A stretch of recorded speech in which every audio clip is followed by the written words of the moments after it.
Hello, welcome back. അപ്പോൾ നമ്മുടെ cartoon ഡയറിയൊക്കെ സൂപ്പറായിട്ട് പോയിക്കൊണ്ടിരിക്കുകയാണ് കേട്ടോ. നല്ല രീതിയിൽ പോകുന്നുണ്ട്. നല്ല പ്രോത്സാഹനം ഞങ്ങൾ ടീച്ചർ കൊടുക്കുന്നുണ്ട് ഞങ്ങളെ മക്കൾക്ക്.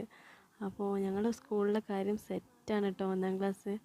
അപ്പോൾ നിങ്ങളുടെ മക്കൾക്കൊക്കെ എങ്ങനെ എഴുതി തുടങ്ങിയോ? എഴുതി ശരിയായോ? എഴുതാൻ നോക്കുന്നുണ്ടോ? മക്കളെങ്ങനെയുണ്ട്? സൂപ്പറായിട്ട് പോകുന്നുണ്ടോ എന്നൊക്കെ കമൻസിലൂടെ ഒന്ന് പറയട്ടോ.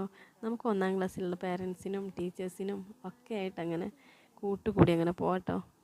അപ്പോൾ ഇനി നമ്മൾ ശ്രദ്ധിക്കേണ്ട കാര്യങ്ങൾ എന്ന് പറഞ്ഞിട്ട് ടീച്ചർ പറഞ്ഞിട്ടുണ്ടായിരുന്നു. ഇനി അതായത് സംയുക്ത ഡയറി സൂപ്പറായിട്ട് എഴുതിയ മക്കൾക്ക് എന്തായാലും ടീച്ചർ ക്ലാസ്സിൽ നിന്ന് പഠിപ്പിക്കാത്ത അക്ഷരങ്ങൾ പോലും ഫ്ലുവൻ്റ് ആവേണ്ട ടൈമായി ശരിക്കും പറഞ്ഞിട്ടുണ്ടെങ്കിൽ.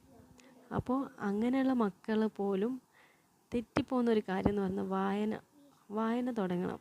ഇനി അങ്ങോട്ട് നമ്മൾ വായിപ്പിച്ച് വായന ഫ്ലുവൻ്റായാൽ മാത്രമേ അക്ഷരങ്ങൾ പഠിച്ച അക്ഷരങ്ങൾ അവിടെ നിൽക്കുള്ളൂ. അപ്പോൾ ഞാൻ ഫസ്റ്റ് ഡേ ടീച്ചർ പറഞ്ഞപ്പോൾ വായിപ്പിച്ചപ്പോൾ ഞാൻ ആകെ ബേജാറായി. ഭയങ്കര ബുദ്ധിമുട്ട്, വായിക്കാനും ഒക്കെ ഭയങ്കര പ്രയാസം. പിന്നെ ഡേ 1 ഡേ 2 ആയപ്പോൾ എൻ്റെ മോള് സൂപ്പറായിട്ട് വായിക്കാൻ തുടങ്ങി. അവൾക്ക് പിന്നെ ഐഡൻറ്റിഫൈ ചെയ്യുന്നുണ്ട് അവൾ. ഇന്നത് വന്നാൽ അങ്ങനെയാണ്, ഇത് അങ്ങ് വായിച്ച് തുടങ്ങി. അതാകുമ്പോൾ എനിക്ക് ഭയങ്കര സമാധാനം പോലെ. അപ്പോൾ നിങ്ങളും ഇന്നൊന്ന് ശ്രമിച്ച് നോക്കൂ. നമ്മുടെ ഡയറിയൊക്കെ കഴിഞ്ഞ് ജസ്റ്റ് ഒരു ലൈൻ ഒരു ദിവസം വായിപ്പിച്ചാൽ മതി കേട്ടോ.